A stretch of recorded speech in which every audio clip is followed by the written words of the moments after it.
Hello नमस्कार, कैसे हैं आप सभी। आज का जो वीडियो हमारा होने वाला है ना, एक डिफरेंस को लेकर हम वीडियो बना रहे हैं। और वो क्या डिफरेंस होगा एनी और एनी वन के बीच में, कि दोनों में क्या डिफरेंस है। ठीक है, एक बार इसे समझते हैं ध्यान से। देखिए, ये जो एनी होता है ना, ये होता है आपका एडजेक्टिव। ये चीज़ हमें समझनी पड़ेगी। ठीक है, यहाँ पे लिखा हुआ है, ये मैं आपको बता देता हूँ। एनी आपका एडजेक्टिव है। ठीक है, नॉन असर्टिव वर्ड है। ठीक है, एनी का मतलब क्या होता है, ऑल, सभी। जैसे मैंने कहा एनी बॉय, तो कोई भी लड़का। ऑल में और एनी में अंतर ये है कि ऑल सभी की बात कर लेता है एक साथ में। ठीक है, और जो एनी होता है आपका, ये एक एक करके बात करता है। कैसे करता है, एक एक करके बात करता है, डिस्ट्रीब्यूटिव नेचर होने के कारण। ठीक है, इतना मुझे ध्यान रखना पड़ेगा। इसका मतलब ये है कि एनी एडजेक्टिव है तो हमेशा मुझे कहाँ देखने को मिलेगा, ये किसी नाउन से पहले। किससे पहले देखने को मिलेगा, मुझे किसी नाउन से पहले ये एनी देखने को मिलेगा। ठीक है, एक चीज़ मुझे और याद रखनी है एनी के लिए, इसका यूज़ मैं दो ही जगह कर पाऊँगा। या तो जो हमारा सेंटेंस है वो नेगेटिव हो, कैसा हो, नेगेटिव हो। और या फिर जो हमारा सेंटेंस है वो इंटेरोगेटिव हो। कैसा हो बच्चों, इंटेरोगेटिव सेंटेंस हो। लेकिन इंटेरोगेटिव में ध्यान रखना, ऐसा इंटेरोगेटिव ना हो जो पोलाइट रिक्वेस्ट बता रहा हो। जिसमें कोई पोलाइट रिक्वेस्ट की जा रही हो, इस तरह का सेंटेंस ना हो, उसमें एनी का यूज़ हम नहीं कर पाएंगे। ये चीज़ हमें ध्यान रखनी है। तो मुझे एनी का मतलब समझ में आ गया। एनी का मतलब ऑल होता है, सभी, एक एक करके बात करता है, एडजेक्टिव है। नॉन असर्टिव का मतलब जब भी हम इस वर्ड को बोलेंगे तो हमें कहीं ना कहीं ऐसा लगेगा कि बातें निश्चित नहीं है, यानी कि नेगेटिव सेंटेंस में यूज़ होगा और ये इंटेरोगेटिव में या फिर। ठीक है, एनी वन भी क्योंकि एनी से ही बन के आया, तो ये भी नॉन असर्टिव वर्ड ही है। दोनों के दोनों नॉन असर्टिव वर्ड हैं, ये चीज़ ध्यान रखना। ठीक है,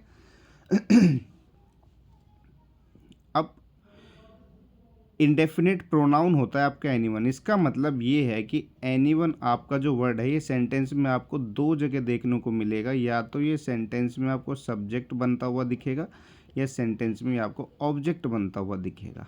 ठीक है, सब्जेक्ट आपको पता ही है, अगर ऑब्जेक्ट होगा या तो वर्ब के बाद आपको दिख जाएगा, ये वर्ब में भी ट्रांजिटिव वर्ब होगी, ध्यान रखना। और या फिर किसी प्रीपोजिशन के साथ में ये आपको दिखेगा। ये कंडीशन इसकी बन रही है। ठीक है, और एक चीज़ आपको ये भी याद रखनी है कि ये हमेशा कैसा रहने वाला है, आपका सिंगुलर रहेगा। सिंगुलर हमेशा, इसके साथ जब भी वर्ब लिखेंगे आप सिंगुलर वर्ब लिखेंगे। तो ये दोनों बातें समझ में आ गई हैं। ठीक है, एनी एडजेक्टिव है और एनीवन एक प्रोनाउन है। एनी नाउन से पहले दिखेगा और एनीवन सेंटेंस में सब्जेक्ट या ऑब्जेक्ट के रूप में दिखेगा। इस चीज़ को ध्यान रखेंगे। क्वेश्चन देखिए, पहला सेंटेंस मैंने लिखा। ठीक है, जब मैं एनीवन बोलता हूँ तो एनीवन में जितने भी लोग वहाँ पर होंगे वो सभी उसमें ऐड हो जाएंगे। इस चीज़ को ध्यान रखना। एनी को तो ये बात खास बात है, आपको याद रखनी है कि नेगेटिव या इंटेरोगेटिव में ही यूज़ करना है। एनीवन कभी कभी आपको पॉजिटिवली देखने को मिल जाएगा सेंटेंस की शुरुआत में। ठीक है, हालांकि बहुत कम होता है, लेकिन फिर भी दिख जाता है तो कोई दिक्कत की बात है नहीं, 1%। अदरवाइज इंटेरोगेटिव या नेगेटिव सेंटेंस में आपको दिखे। ठीक है, मैंने कहा blank can solve this riddle. यहाँ पर वर्ब आ गई है। क्या आ गई है, वर्ब। तो यहाँ पर मुझे सब्जेक्ट चाहिए, सब्जेक्ट। अगर मुझे सब्जेक्ट चाहिए तो एनी और एनी वन में से यदि मैं सेलेक्ट करूँगा तो मैं यहाँ पर एनी वन लिख लूँगा। क्या लिख लूँगा मैं यहाँ पर, एनी वन। ठीक है, नेक्स्ट सेंटेंस में आइए। आई do not have blank money. अब मनी हो गया हमारा नाउन, और नाउन से पहले कौन आते हैं, एडजेक्टिव। एडजेक्टिव एनी वन तो नहीं होता, एनी होगा। ठीक है, एनी आपका एडजेक्टिव होगा, और मैं ये भी देख पा रहा हूँ कि सेंटेंस हमारा नेगेटिव है। ठीक है, next, I don't know blank in this city. अब इस सेंटेंस में क्या लिखूँ, यहाँ पर कोई नाउन तो है ही नहीं बाद में, है ना, लेकिन एक वर्ब दिया गया है, नो। तो वर्ब के बाद जो वर्ड आएगा वो तो इसका ऑब्जेक्ट ही होगा। ऑब्जेक्ट के रूप में क्या आ जाएगा यहाँ पर, एनी वन आएगा, ना कि एनी, क्योंकि ऑब्जेक्ट या सब्जेक्ट कौन बनता है, एनी वन बनता है।